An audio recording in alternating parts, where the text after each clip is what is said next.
This is the Chewing the Cud podcast, a podcast for the UK dairy industry, brought to you from the southwest of England and listened to around the world.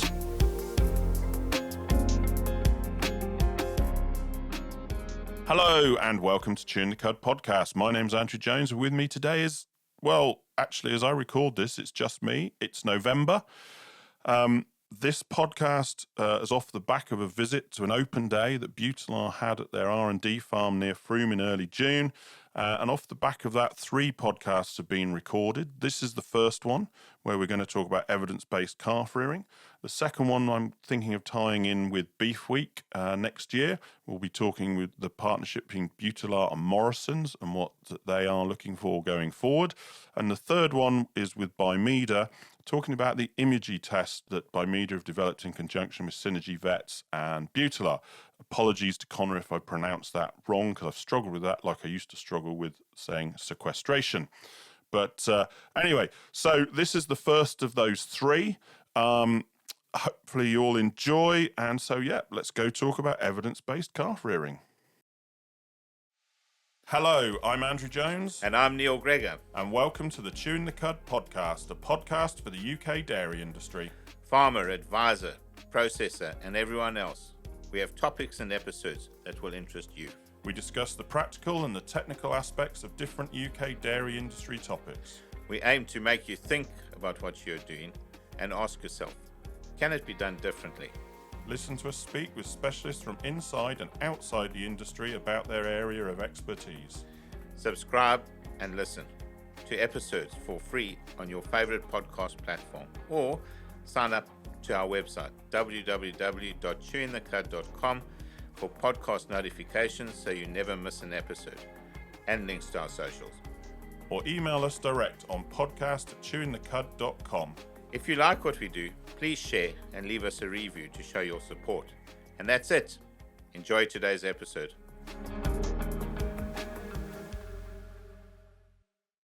Hello and welcome back to Chewing the Cud. This time we are joined by James Taylor, who's farm manager for Buitelaar. Hello, James. Hello. And Mickie Blackett, who is supply chain manager. Or growth manager, sorry. So please correct me if I get it wrong. And that's fine. Morning. So we're here with Buitelaar at their R&D farm just outside Frome. This all came off the back of the open day that both Neil and I attended on different days back at the beginning of June. Good. June, wasn't it? Very good day. Very good day, I definitely found. Off the back of that, we thought a few podcasts would be ideal. Yeah. So today we're talking to James a little bit about the farm, and we'll have a wander around the farm as we go. And Mickie, unfortunately, wasn't able to join us directly today, so we're talking remotely. So fingers crossed all the technology works, as it's only our second time using this particular new piece of software we've been using. So fingers crossed, Mickie. So I guess really let's start with, well, who wants to go first, James or Mickie? Oh, I don't mind. You don't mind? All right, there you go, James. We'll pick on you then, James. So, James, just tell us a little bit about yourself and how you got to where you are today. Okay, well, my name's James Taylor, and I originally grew up on a mixed arable beef farm up in Darlington in the northeast of England. Yep. And when I was about 13, my father decided to rent that out. It just wasn't really working. As it was, Yeah, in the early 2000s. And we were only a small 350-acre farm. That's small. So we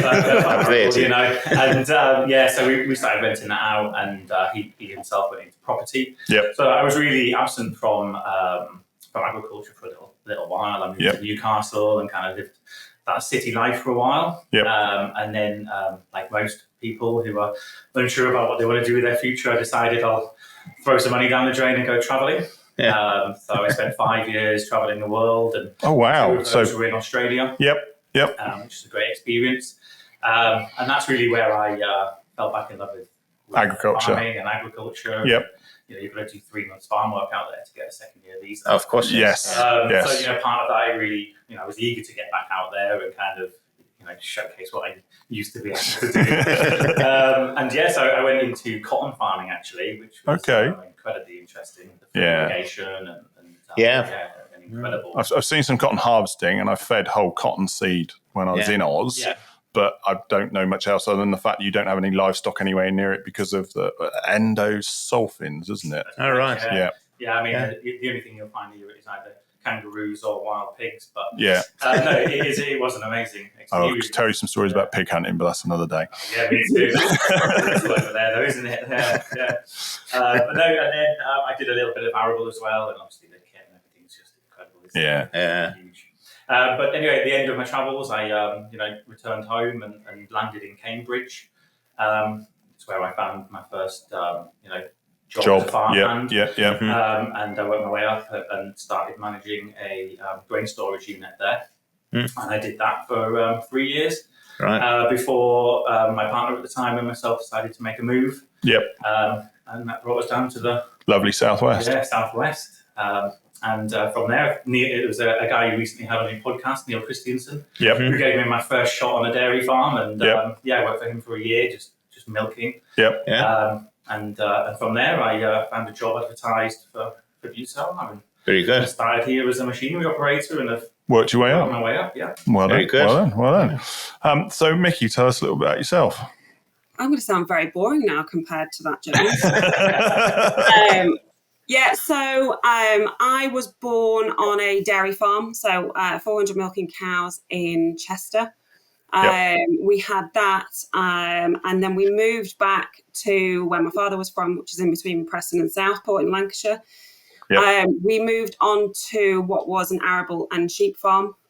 Then we diversified in a big way into pet food. So at the time, I then went to university over in Leeds. Again, I wanted more the business side, so I did a degree in marketing. And again, worked a little bit in between Leeds and London, probably like you, James, thought the city life was for me, and then changed my mind. I worked abroad as well for 10 years. Actually, had a pet food factory over in Turkey. So kind of a different side. Moved back, been back in the UK for 5 years. We have a suckle herd of Baltic Galloways in the Lake District. Our family business. And then I've been with Buitelaar now for the last 4 years. So mainly focusing on, the calf health, the calf housing, and products. And that's obviously something we're going to talk about today. Your sort of area of expertise is the high health calf units, isn't it? And it is. I know both of us, when we've seen it, there's 3 or 4 different versions of that here on site, isn't there, as it's grown and developed over time? Certainly over the last 13 years, we're now on the 6th prototype. So, there's been some changes, but I can tell you all about it. Yeah. So I guess, James, if we start with you, I mean, say we'll have a wander around and see it, but really, what's day to day here? I guess the calves get here and what really happens, just a bit of a brief overlay, because we'll have a good wander around and look at the individual bits and pieces. Well, the likes of today, fortnightly we're filling here at Long Lane. 160 calves. And they. So how many have you got in site in total then? We've got space for 1,700. Okay. And we're about 1,550. Okay. Waiting for take today. And they come in through our collection centres. Where they're weighed and graded. And then brought up to us about 60 kilos is the average. 42 days old. And we're an all in, all out system. Right. So really, once they arrive, it's about setting them in for the night. They'll usually arrive, in the afternoon. And then the next day is when we'll start vaccinating the batch and getting them drinking milk. Which is probably the most important thing that we'll do. I mean, but by then, hopefully, most of them be drinking milk anyway.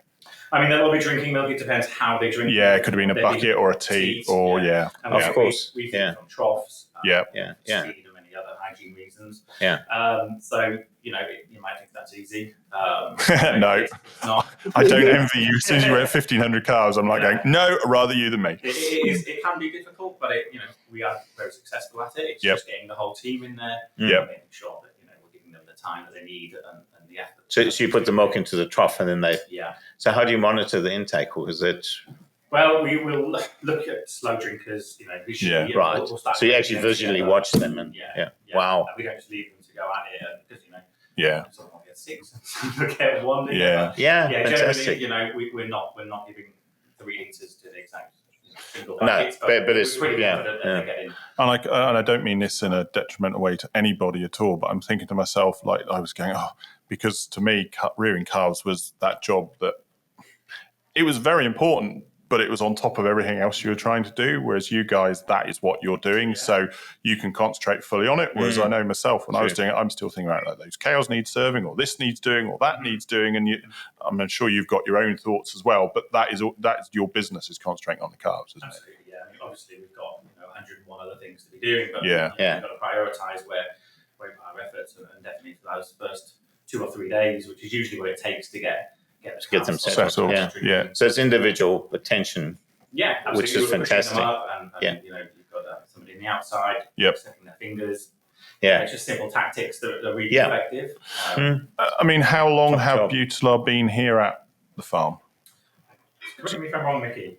Is it? Adam and Claire bought the farm back in 2019, but then previously before that, it was it was a farm that Adam worked with his good friend Tim Warwin on. Yep. Hence why you're saying, was it 19? Yeah. Was it 6 iterations of the because they've been developed here over the time? That's it. So if we take a step back, this was just a dairy farm originally, wasn't it? And then I guess originally the buildings would have been converted, and since then you've then developed the buildings to suit more what you're looking for and for the high health status. Yeah, exactly. And I think, as you go around the farm, you will see that we still have some of those old buildings still there. And a lot of people will ask, why do we still have them? It allows us to really, one of the sheds is we've made small tweaks to it, but it was our best performing shed on farm until we obviously developed the high health units. And I think that's something that's very unique about, Long Lane, is that we're really able to say on evidence-based fact, what are we achieving? Because we do have traditional barns on there, conventional sheds, and then we also have the high health unit, so we can really monitor, what and those differences are. Compare. Yeah. It's excellent. Well, you say that. What from your I don't know, either of you can answer this. What are your growth rate differences from, let's say, that shed that you made a few tweaks to when you first took over the farm to the latest version of the high health shed? What differences do you notice in terms of, I suppose, disease and in terms of growth rates? So, there is so many factors that I guess if you look at the buildings and you look at what we've changed, so you'll see from the original buildings, we've reduced the amount of steelwork. I think the one thing that, Adam's always been very, very adamant about, and that's insulation. The one key element to these buildings and to the calf's performance is insulation. So you'll see all of the roofs are insulated. The very first prototype that we did actually used stopboarding. You will still see that on farm now. And the reason we went away from that, you'll notice that originally we had a lot of shrinking and expanding with difference in weather temperatures and moisture.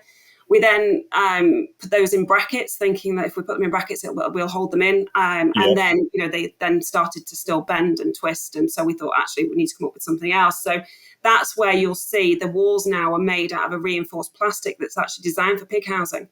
So from a durability point of view, they're extremely strong, but equally they have like this honeycomb, like a honeycomb effect. So they're very, very small little pieces inside, and it gives that the durability. But equally, probably the most important point is that there's nowhere for bacteria to harbour. So from a clean down perspective, from a reduction in antibiotic usage, that's been really key. So both, the roof, the insulation, the walls are insulated, but there is nowhere that bacteria can harbour. But also in terms of, like, you're talking about insulation, given the amount of calves you've got here, and James, you would be better to answer. You haven't got time to put calf jackets on everything, because the whole point of insulation is to regulate temperature, isn't it? And so then the calves having to spend less energy either cooling itself or heating itself.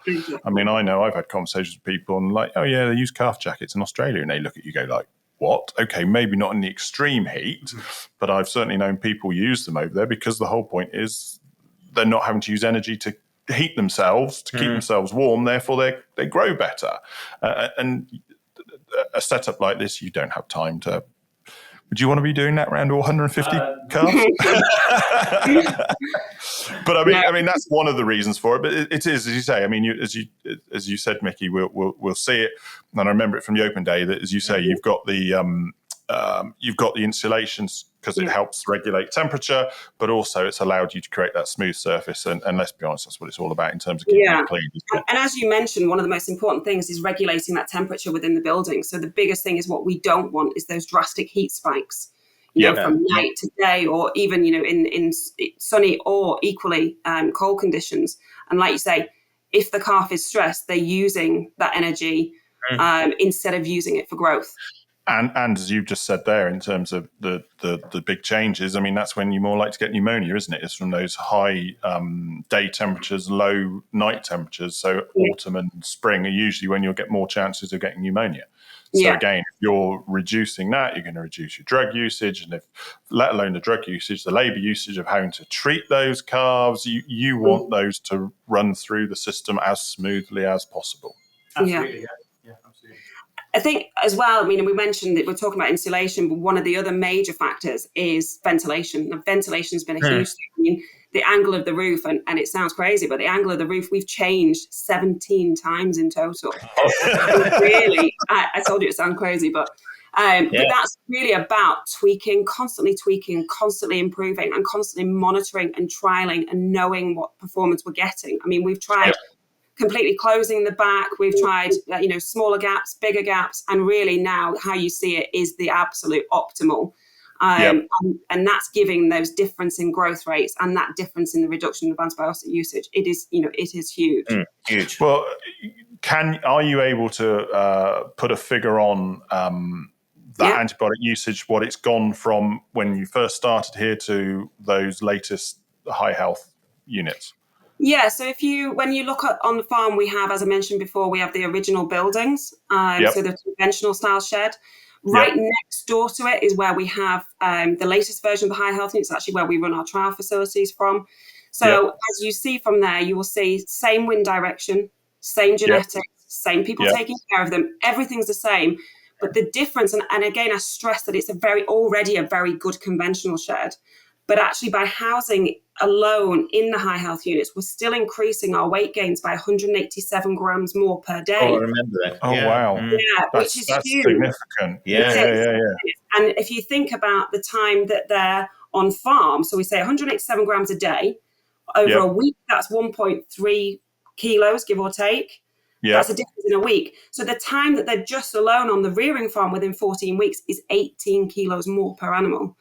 So that's huge. And it is. And so ultimately for us, our main objective is reducing antibiotic usage and increasing our weight gain. So if we look at our, from our antibiotic usage that point of view, then we've actually reduced antibiotics by 27% versus the conventional shed. So those two combined is make sure the animal is housed correctly, because it is a huge factor. It is a key factor. Of course, there's lots of different other factors, whether it's, powder, people who are actually rearing them. But, housing and the correct environment is key. Definitely. And what is, you spoke about the angle of the roof. What would be the ideal? 17 times you changed it. What was how did you change it all? It's the pitch, just changing the pitch. Yeah, the pitch and the angle, basically. Yeah, exactly. And what was the ideal angle then, or is it not that easy? Again, you've got wind direction, but mainly for us, it's around a 10%. 10%, okay. Yeah. So in other words, it would vary depending. No, that makes sense. So you've actually got to read it, and it's not just as simple as that. Yeah. Obviously, the high health units, it's really important where you're placing them on farm, and that's why it's key that we really, when we're talking with customers and they're buying them, is really looking at where they're positioning them, how they're positioning them. You always want that prevailing wind has to come from behind the unit. Prevailing wind and everything. Yeah. So really a good amount of thought to go into it. Without a doubt. But that is, if you're saying 187 grams a day, you're saying, was it 27% reducing antibiotics? Mm-hmm. On top of that is the other things not factoring, like labour, which you've already said in terms of that's a huge saving in times labor, and it allows you that time to do the other jobs better because you're not spending. We all know. I mean, myself, when I was milking in Australia and Victoria, it would take you just as long to milk, I don't know, the sick stroke fresh group, they were mixed, not ideal, I know, but that's how it had to work compared to milking the lows, which were probably 4, 5, 6 times bigger because you were spending that whole time concentrating on the getting the care right. Whereas when everything's going right, you just slow them down. We all know when we're milking, it's that mastitis cow coming in is what slows you down, isn't it? Because you've got to mess around with her. So wow, that's different. Yeah, so, I mean, as just saying on the so from the calf, obviously from a very young calf point of view, and certainly from James and the team there, this time within that calf's life is really the building blocks for the rest of their lives, and that growth trajectory that calf is on, at that period of time will be the trajectory that they're going to follow for the rest of their lives, and that's yes.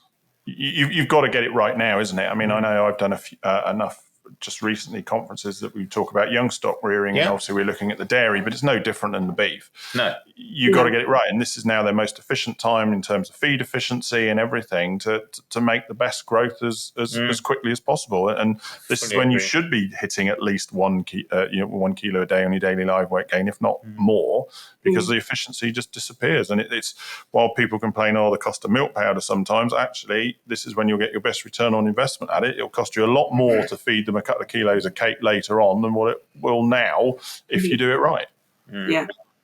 Yeah, and the amount of times I'll hear, someone is building, perhaps, building a shed and thinking they're going to solve the problems, and then, if you don't factor in these specialist calf rearing, you're not going to get the same results. The amount of times say, but I've got a brand new shed, but Mickie, what's going on? It's still not performing. Well, there's so many key factors. Many key factors in those buildings. I think that's what impressed both of us, wasn't it, Neil? Yes. We came on separate days. Just, credit to James and his team how clean everything was, and I'm sure it will be when we're there today. Not just because it was an open day, but just how clean everything was, just how professional everything was. It was just so amazing to see that a really good job was being done. But I also think what Mickie was saying about the saving. One of the things that impresses upon me is that if you speak about the cost of feeding that calf, if you're doing it properly, it's actually cheap. Yes. If you're not doing it properly, it's really expensive because you're throwing away a lot of milk powder. Well, I guess it used to be my argument with the old man. I was buying genetics. Well, I'd rather spend the money and milk a good cow because a bad cow will eat just as much as a good cow, and it'll be costing you rather than making you money. Yeah, if you've got a good calf, it's going to grow fast. If you looked after it, like Mickie was saying, I agree with that. It's very interesting. I love that talk you gave on the walls and the roof in that. On the day, on the day. Well, hopefully James will be able to show us or we'll see some of these as we go around. It's every aspect of it, the design of it makes it much easier to clean out as well. Exactly. And it's streamlined in every area. Yeah, and I guess it sort of fits in my cow signals a little bit, and in the sense of we've done always things for ourselves, whereas it's not. It should be about the calf. With us in terms of management's got to come into it and whatever, but we've very much built things to make life easy for us, not necessarily better for the calf or the cow or whatever the animal happens to be, and that's something we've got to do. But and do you give you guys, from Buitelaar's point of view, help people to build the ideal calf shed for themselves, or your areas, or they sell? You sell the we do. Yeah. So we sell both the modular high health units and the permanent sheds as well. A lot, dairy farms, equally rearers, really like the idea of the high health units because, let's say, for example, that they've got this idea of wanting to grow and growing over time. The modular ones are so ideal for that because you can buy five this year, and then in 2 years' time you then can buy 5 more, take your end off, add more on. And equally on tenancy farms, people really like them because ultimately you're investing in something that stays with you. Yeah, I was going to say, pack it up and take it with you. Yeah. That does make sense. They've come here, you've settled them. I mean, we'll have a good look round, but really it's just rearing calves, I guess. It sounds awful. Sorry, it's more than that, obviously, because you're doing a good job. Yeah, and it is. I mean, they're here for about 14 to 16 weeks. Yep. It's the length of time they're on farm for, and they go through various stages, protocols, procedures, and it's just maintaining calf health. Yep. We have health checkers that'll go around in the morning and the afternoon, and also just check on every pen. Yep. That everything's good, and we're very reactive to anything that comes about. Which helps. Obviously keep on top of pneumonia. I remember one of the things when we were here was it when you treat a calf, you put one tape on it, and then you treat another calf, you put another, and it's very visual. Easy to identify that pen's had 1 or 2 or 3 calves treated in it. Well, that's for the first 2 weeks of their time on the farm. After that, it goes to just single treatments. But the idea of those tapes are to allow us to visually see how many calves have been treated in the pen, and in a pen of 10, so 30% have been treated with an antibiotic. We'll then treat the whole pen, the rest of the pen, with an alleamycin and a cheaper antibiotic. But it's just very easy and very visual, isn't it? And that's everybody likes it, easy and visual. To be honest with you, that's our plan. and in your time here, how have you found? What changes have you seen, James, or what have you? I started 2.5 years ago, I think it was, and we've grown. Yep. But it's only been small changes. I think nothing too drastic. Yep. I think the changes are in the sheds. We're a development farm. We like to try new things. So this is Buitelaar's research and development farm, basically, isn't it? So not just trials from outside, which we can briefly mention later, but also trials from your own site in terms of what Mickie's spoken about in terms of sheds, design, because you're obviously wanting to grow those calves quicker, reduce the antibiotic use, just be a more efficient, sustainable business. Exactly. So you'll see as we walk around later that there's slight changes in milk trough sizes and feed trough sizes, but how they've adapted to allow 10 calves to fit on there nice comfortably. So there's many things that have but it's the little tweaks that make the difference, though, isn't it? Yeah, absolutely. Just I was going to say on that as well. I think what is really nice is the fact that yes, we do now sell the high health units, but we never set out. That was never part of our goal. Our goal was how do we, all in the interest of the calf, how do we make that calf perform? Yes, exactly for yourself, because you wanted to see the benefits going forward. I'm sure James will show you how the trials are run. We will run trials on feed. We run trials on different milk powders. We run trials on bedding. Not because we want to sell bedding, we don't sell bedding, and not because we don't sell feed. It's because ultimately we need to make sure that calf can perform as optimally as it can. And that's long lane really quite special. Oh, no, it is, and I say the fact you've got 1,500 odd calves here is, you've got quite a cohort. And especially, what do you say, groups 150 at a time? 160, sorry, at a time. You've got a good cohort all the time to have a control and I suppose you've probably got trials running pretty much constantly of different kinds, have you? Yeah, whether external or internal. Because I think I remember on the open day you said you trialled, was it wood chip or sawdust against straw or whatever? And ultimately you came back to nothing beats good straw bedding for calves. So far. Okay. Something else in the pipeline, is there? We're always looking for. Exactly. You just never know, do you? Yeah. Definitely. But definitely at the moment we feel that straw is definitely. But I quite liked what Mickie said, and what I heard from, was it Alan that said fact-based proof, that you guys look at the facts and then that's what the proof is. And, Any evidence, fact-based evidence, type of straw? We tend to use barley. Right. We like barley. Right. I think last year we started to use a little bit of wheat towards the end of the year. Just because of the way it was. Yeah, it was hard to get a hold of, wasn't it? Yeah. Right. But barley straw. Yeah. So you use what you can get in the end, but but you prefer barley. So we're now outside with James. We are now in an empty shed. This is obviously one of your high health units. No, this is our permanent milk building. Right. Mm-hmm. So these are our milk sheds. But they are with the high health design that some of the... They're modular and these are permanent. And they're slightly bigger pens. So behind you, you're going to find our Mark 1 or 2 of the high health units. Versus on the other end where we run our trials is the later. So it's empty at the moment, but if we look through, you can see you've got all the pig board, was it the honeycomb board that Mickie spoke about? The roof you can see is insulated. You've got balls they can play with. Yeah. You've got troughs for the thing. Just talk us through some of it. Yeah, no problem. So yeah, I mean, this is their first stop when they enter onto the farm. Like I said, we're filling today 160, and that's why I brought you in here, just to show you, where they will first come in and how it would look. It's 10 a pen, 80 a side, and 160 in each shed. And once they come in, we'll grade them. We'll give them the evening to kind of settle, and then the next day we'll grade them. And then we'll get them on the milk troughs. So grade them by size and just by eye. We'll do it by breed to start with, and we'll put one breed at one end and another breed at the other. And I mean just trads and continentals. We keep it simple, and then we'll just do it by eye for size. And that's the first grading. The second will be once we can see how they're drinking, and that'll be when we alter pens that they're in, so that we can make sure that fast drinkers are with fast drinkers and slow drinkers are with slow drinkers. Wow. You're not keeping them for, let's say, 10 came from a particular farm. You're not keeping them for that 10 for that particular farm. Once they're on here, they are a group of 160, and you split them depending on how you think they suit best within that 160. That's exactly right.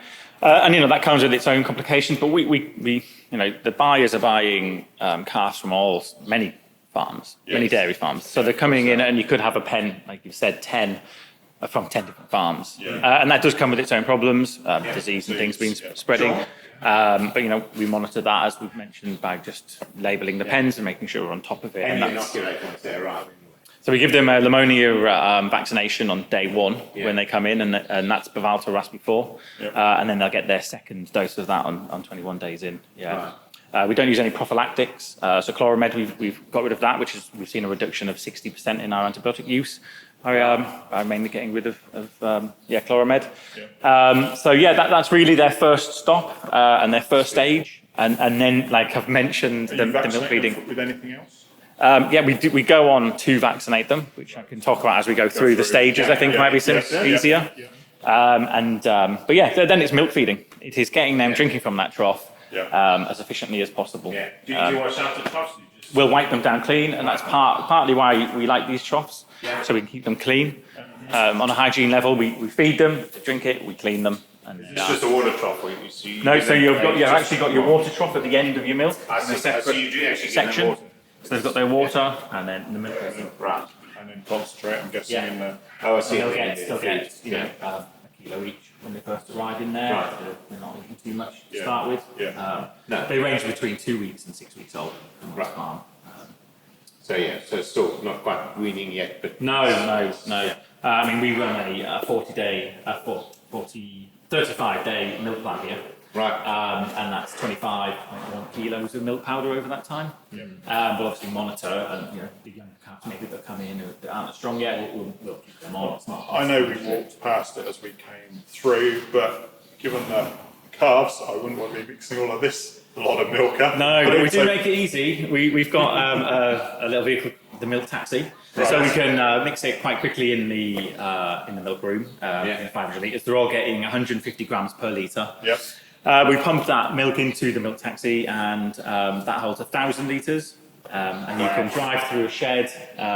Now you've got to go and clean the troughs before you put the milk in and whatnot. But if you're just looking at how long it takes to feed 160 animals, it's 7 minutes.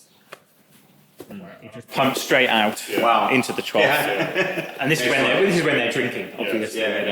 But it's a rapid bit of kit. But you're looking at about a couple of hours to feed 500 calves of milk. It's amazing. It really is. And then you're actually doing it properly, and because you're watching them eat and making sure that each one of them eats and drinks at least. At any stage, I mean, it's all about communication. So we make sure that the milk feeder is monitoring anything that's not getting up. Why is that calf not drinking today? And we'll make sure that animal is then sent over to the health checkers. Look, you need to check this animal. This is out of the ordinary, As a team like that, how do you find the best way to communicate? WhatsApp. I was going to say, is it? We really do, WhatsApp is the easiest. They've got their number, they've got their pen. They can go straight in. They'll come into the shed and they'll know exactly what they're looking for, and tend to just go straight into that animal straight away. There's nothing bespoke to Buitelaar. It's just good old WhatsApp. Yeah, it's brilliant. But it is important, because if you actually shout it out or say to somebody or write it down even. Yeah.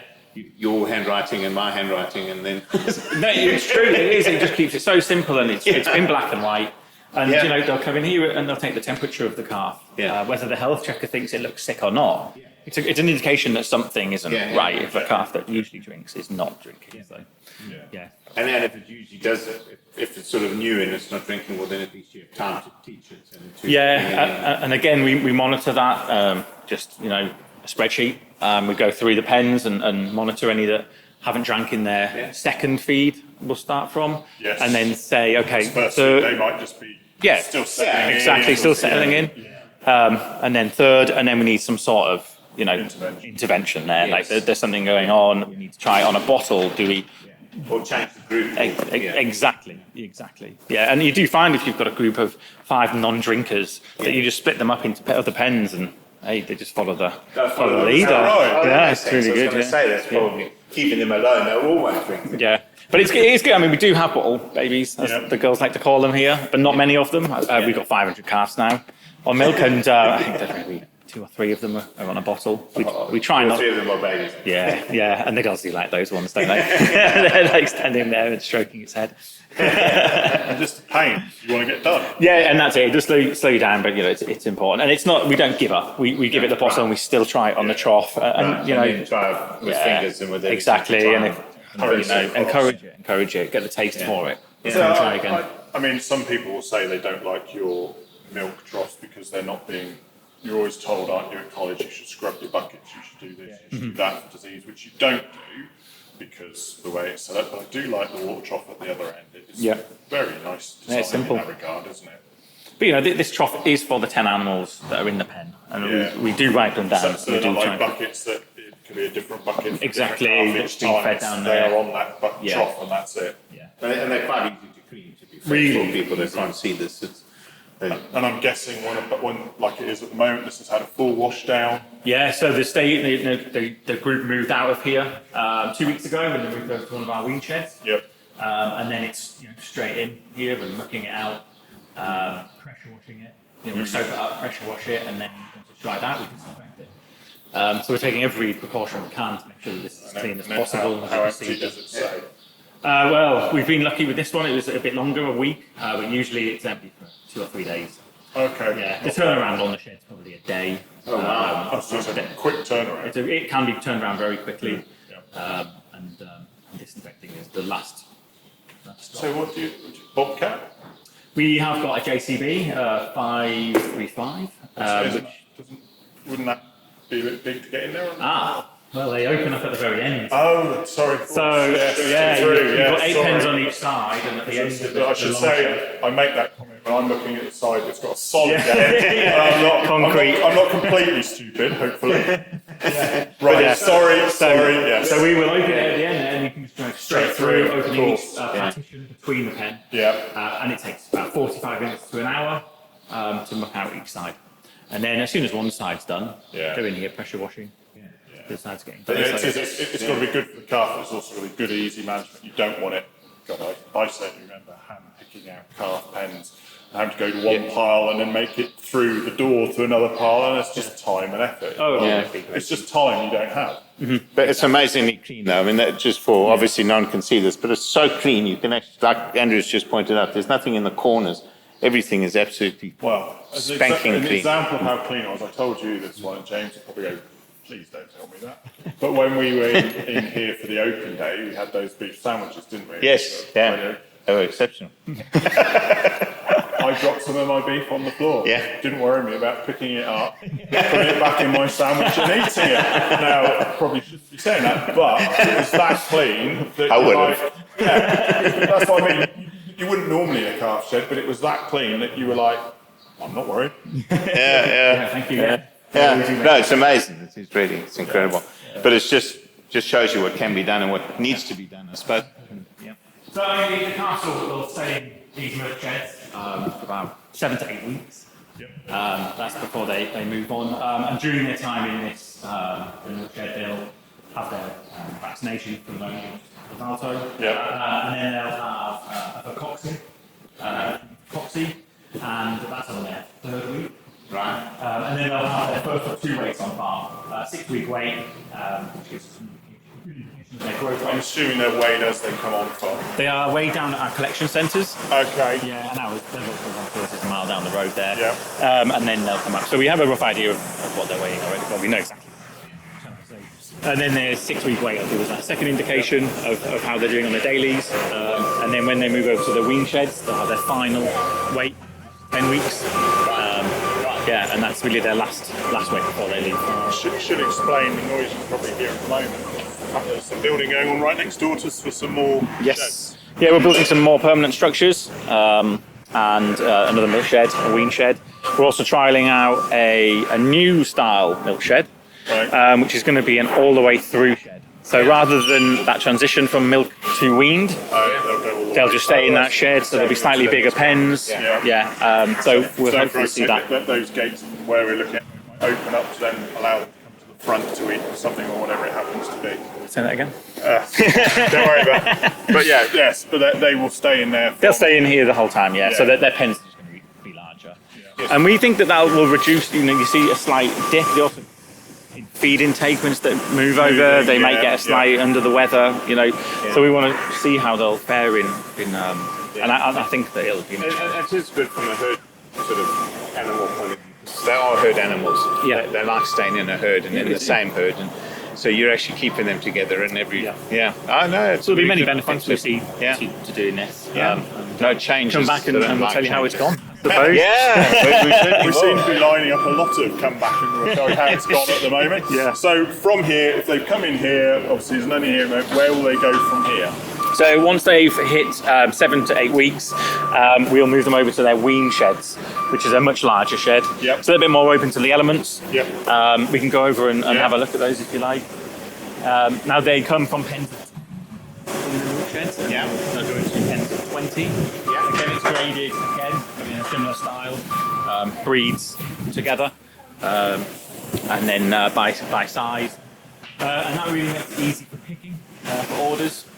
We know where we go, where the biggest ones are to go and start that's picking. where we know some blues are or whatever it happens. Yeah, exactly. And you'll notice on the floor we are feeding a different product. So we start out on a nut, calf starter, which is a 17% protein nut, and then week 5 when they're weaning. On that last week of weaning, we'll transition them from the nut to the blend. So we'll do that over a few weeks. And we just, 75% nut, 25% blend, and we carry that through until they're on the blend entirely. We add our own straw, and the blend we designed along with Duffield's milk. So that's a 15% protein in this, and the real reason for that is, it's a very good product, but it's £40 cheaper a tonne as well. Because you're not paying for that. What's the word? Mixing? Not mixing. Cubing. Yeah, exactly. Cubing. So that's what you'll see on the floor here. So it's got everything you can imagine in it. Your rolled barley, your rape, wheat, molasses. Is there anything you mentioned? Any soya or you soya? No, we've come away soya free. Yep. Yeah. Yeah. We've used that quite a while. Right. Certainly since while I've been here. Yeah. So no soy holes as well. I remember on the open day something being said, one of the reasons why you went to the blend is because that's more likely when they go off farm what they'll be having as well. Was it to transition them and get them used to what potentially they'll be eating off farm? On their finishing units, yeah. That's right. That makes sense, because then the guy that takes them is well aware of what they were getting. And they're also ready to go when they arrive on farm. And all of your rearing units have basically done the same, aren't they? This might be your research farm, but you've got other rearing units across the country. They run the same system as well. So wherever they're coming from, they're on the same system. Yeah. Near enough. Yeah. Right. Near enough. Yeah. Sure. Yeah. Obviously, everybody there's slightly different management stuff, but yeah, exactly. Yeah. I mean, some people will keep the animals on a nut all the way through. Yeah. Yes, of course. Then that would also be. Yeah. So these are the girls are in here now, just picking ready for TB testing tomorrow. So as we were mentioning about the weights, the 10-week weighing, we'll tie that in with TB testing. And So you do a TV test at the 10 weeks? Yes. So that they're ready to leave farm then. So we're able to pick them. They're in TB test. They can leave. Yeah. Not have to. Oh, we want them. Oh no, we've Now got we've got to to wait. test them. Yeah. Okay. So we TB test every fortnight, Right. and that works with our system. Yep.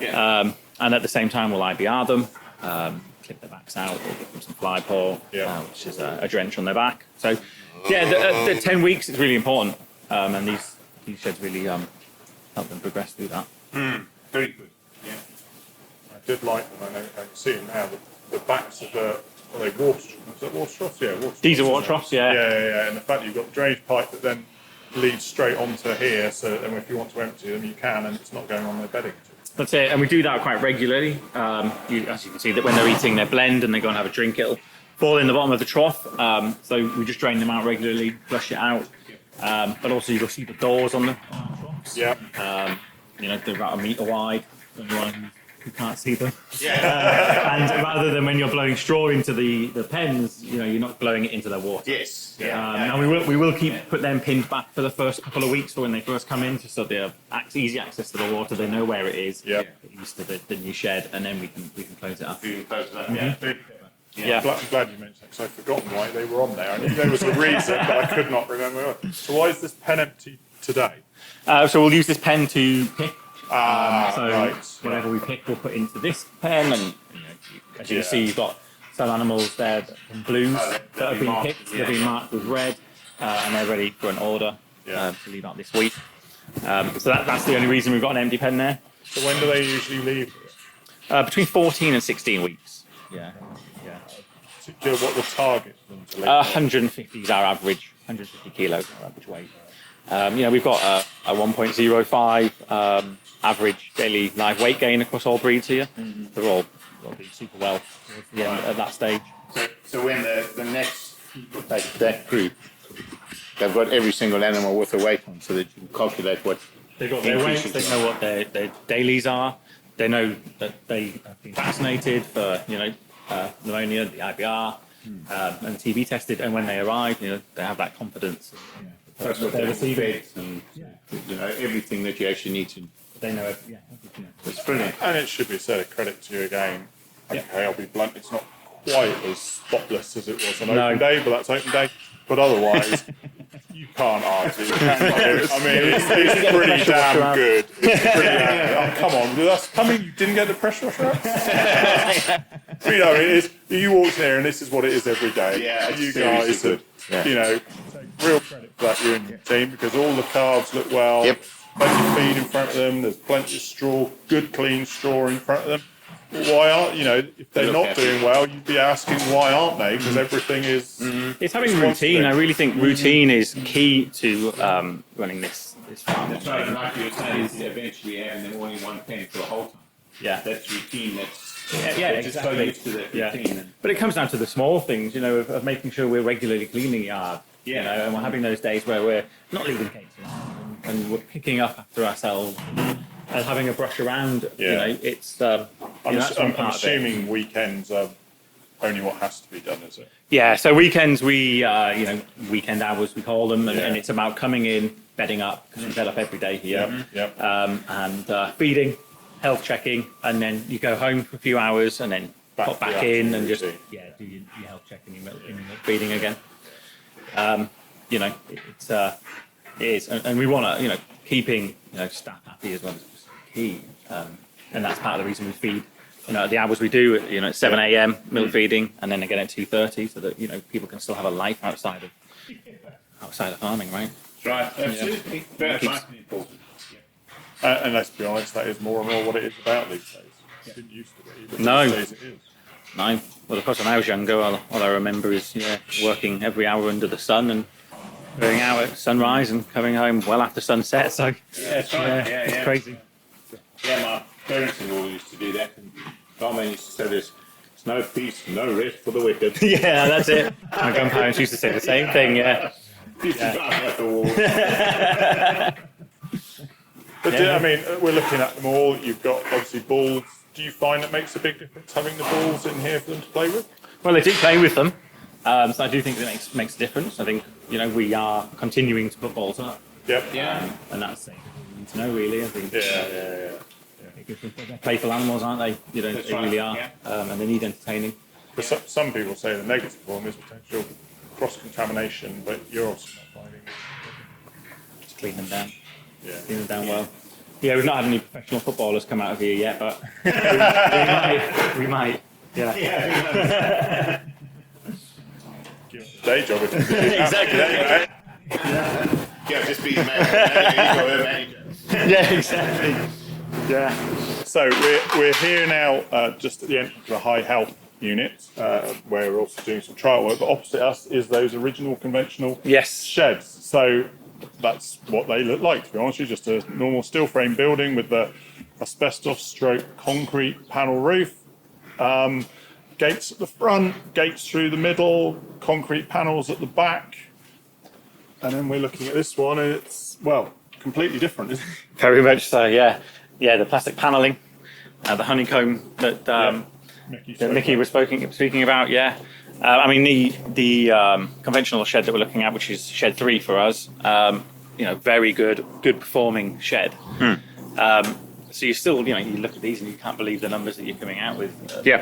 But 187 grams difference from Versus that to that. Yeah. That's huge. Per day, yeah. Humongous. And a 27% reduction in antibiotics. What's really good about trial though is that you've got one really good system, and you're comparing an even better system to it. Yeah. So you're not giving that wrong impression that you're not. You say the difference. What are they doing then?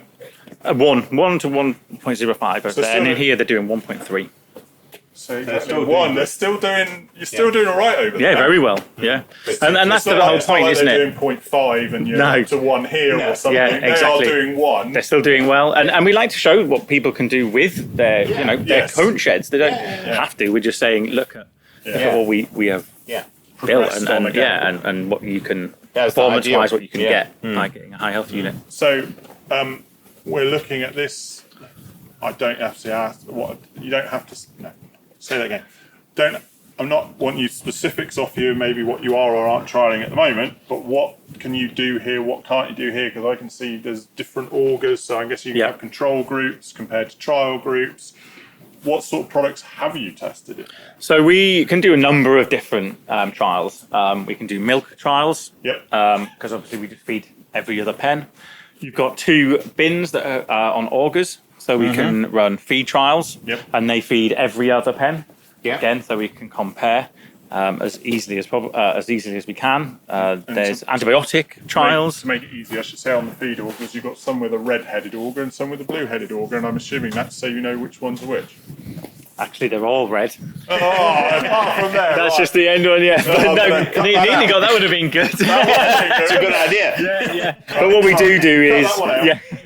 What we do is we make sure that we're running the trial pens, so that staff know exactly where they are and are not. So they do know. It's not like it's you might know, but the staff are blind. So No. they do know which ones are which. Yeah, but they won't know what necessarily is being trialled. Yeah. But they know obviously it's a milk trial and that they need to add X to the product to the milk powder as we go. Yeah. And then they will make sure that they're feeding out to the correct pens. Yeah.